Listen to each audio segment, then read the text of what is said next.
Welcome back to the Southern African Railways Conference and Exhibition. We are here at the NRZ stand. So I'm going to start with you, Minister. What's happening in the rail environment? And I think perhaps it's also important to talk about that regional connection since we're trying to drive that trade. The whole essence of regional integration is very important for us as Zimbabwe, but also as our neighbours, for our neighbours, South Africa, Mozambique, Zambia, Botswana. Zimbabwe is positioned right in the centre, and we need to play a key role ultimately in facilitating trade and movement of goods and people within the region. So for us, the north-south corridor from South Africa, from Durban into Zimbabwe and to the north, as well as the corridor from Beira to Harare, to Kuala to the west to Botswana.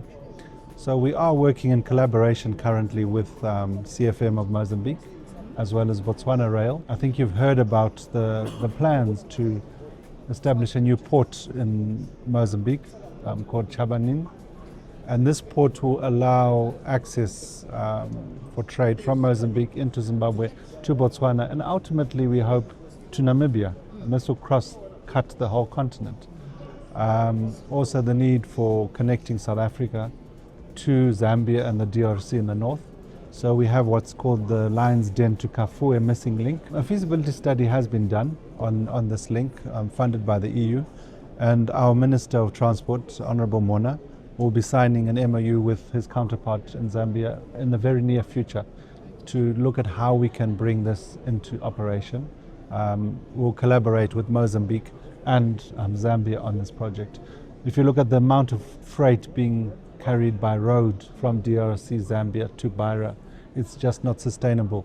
We're clearing about 1,000 trucks at Forbes border post currently, 500 in, 500 out on a daily basis. That must be destroying your roads. It's destroying the roads, it's congestion, it's safety issues, it's cost as well because it's much more expensive. So for us, the Lion's Den to Kafue link is really of utmost importance. Whilst a lot of work is being done by NRZ within the country to upgrade rail, we are looking at these two main corridors to the north and the one cross-cutting from Mozambique all the way, hopefully, to Namibia. Been blessed with endowments with lithium, with iron ore, with agricultural produce. We have just constructed one of the largest steel plants in southern Africa at a place called Manhize, and I'm sure the GM will touch on what needs to be done there, because we will be looking at millions of tons that need to be moved from central Zimbabwe to the port in Beira and Mozambique. Lithium as well has become one of our biggest commodities that need to be moved, as well as the platinum-based minerals as well. So looking at minerals alone, there's the coal that needs to be moved from Hwange to market. We've got very high quality coking coal in Hwange and other places in Zimbabwe. So these mineral endowments really need to be moved to market, as well as we move towards value addition within the country, to move raw materials from one place to another, as we move towards processing of these minerals and materials within the country.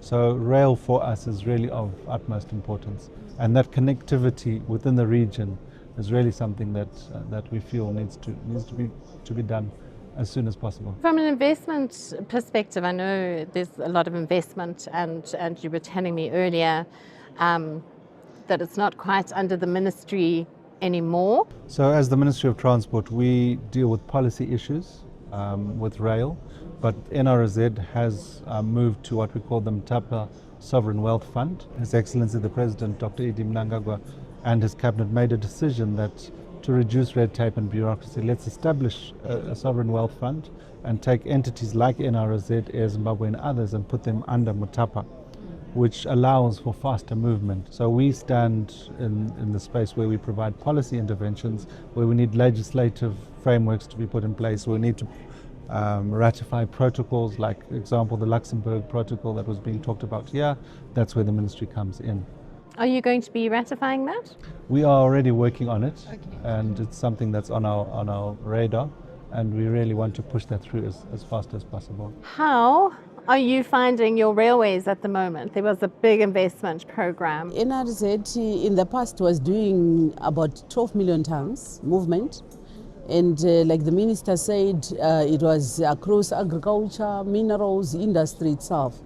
But over the years, the tonnages have been coming down, and the challenges were on the capacity itself, which is the wagons, the locomotives, not necessarily the track, because the capacity for the track was 18 million tons. It's still there. What has happened is that now there is reduction on the speed limits. Yes, because now here and there we have what we call cautions, and when we are on the road, there are potholes, the potholes of rail, and those are slowing down the speed of trains. But in terms of infrastructure itself, we couldn't say we can't move the trains. We are able to, but we need to increase our capacity in terms of wagons and locomotives. At the moment, the tonnage has really come down to about 2.1 million, but it could rise. Yeah, the minister indicated that there is a big steel company that has been constructed now in the Manize area, Dinson. It's called Dinson. Together, the input and the outputs out of there are beyond 2 million tons. So from the Wange to Manize, it's the coal and the coke. That is the input into their production there. And they produce the steel billets for the South African, going via South African ports and the Mozambican ports. What could be missing there with that big steel company is that from their side to the railhead, it's about 50 kilometers, and there is no railway line yet. Okay. So that one is a greenfield project that needs to be done quickly, so that we also are able to capacitate them. I think with time we're looking into over 5 million tons out of them, inclusive of the inputs and the outputs. So for us, they are a real game changer. Now you add the 5 million to our 2, we're already at 7 million. Now we go into agriculture because we couldn't sustain what was coming from the farms, especially for tobacco. Because they are very sensitive as far as transportation is concerned, and with our speeds, they chose road now. If we are going to modernize or improve on our railway line, we get back our tobacco, we could still get back to our 12 million tons. And we may not have done anything much as far as the track is concerned. The issue when we look at track infrastructure, if it's not to standard, and I'm not talking about European standard, I'm just talking to a standard. Yes. Okay. Yes. And you put those speed restrictions in, Yes. you completely reduce the efficiencies that you would find. That's correct. In running your railway operation. Yes. So I think one needs to look at it from a hand-in-hand perspective. So it's the rolling stock, new rolling stock, because you guys have the same problem we have here in South Africa. The rolling stock is old. Yes. But if you've got that track to standard where it doesn't have the potholes, and you've got the new rolling stock, you will have a very efficient railway system that plays such a crucial role in your economy and for the region at large. Yes. Where are you going to find, or when are you going to start the procurement process for new rolling stock? Or are you going to be looking at leasing? Are you looking at perhaps integrating third-party open access? We could say in the immediate to the short term, we are going to look at the leasing. Yeah, the hire of locomotives, the hire of wagons, because the customers are already there. Yeah, and they are feeling shortchanged. So we need to look at that. But in the medium to long term, we already have plans. We are pursuing the Afrexim Bank facility of 100 million in the initial, going to the second one of 431 million. With the 100 million, it's looking at purchasing 10 locomotives for us, 315 wagons, and attending to the track, upgrading the track. Okay. Yes, to the tune of 34 million. So the upgrade is really targeted towards that big steel company, the Dinson. Yes, we may not construct the 50 kilometer, but that rail from our Mvuma to Gweru now, that one will be upgraded using that 34 million. So it's upgrading it to 54 kg. At the moment we are at 45. The 45 kg will restrict us in terms of the locomotive power, because we'll have to use the smaller locomotive. But if we use bigger ones, we are able to carry loads of more than 23 wagons at a time. The Afrexim Bank have gotten themselves a technical partner from Canada that are coming in for the due diligence. Yes, and that is very immediate, the due diligence. They are coming in, and once that's done, they were giving us a time frame of about 6 months to clear everything else, and then from there we see if we're going to be having the financial close. That will introduce new capacity now. But we aren't really waiting for that, because we already have our own locomotives and wagons that also can be given more time through refurbishments. And we have really gotten into the triple Ps. We have observed that collaboration is the way to go at the moment. Yes, so we have gone into triple Ps with our major customers. One of them has already put money into refurbishing 3 locomotives. We have already released 1, 2 by the end of the year, so we should add to our fleet about 3 locomotives. We also have sent our 3 locomotives again to Ainah for refurbishment. The refurbishment will give a lifespan of about 10 to 12 years. We are also arranging a facility that will support us as far as wagons are concerned, 480 general purpose. These ones assist also in crossing the borders. So when we work on those, we should be able to tackle the business coming out of chrome. We are moving lots of chrome also out of Zimbabwe via Kwala to Maputo. The minister indicated the coal is very quality coal. And now we also have got an arrangement which through our miners, Wange Colliery Company, about 70,000 tons per month, that will go to Maputo.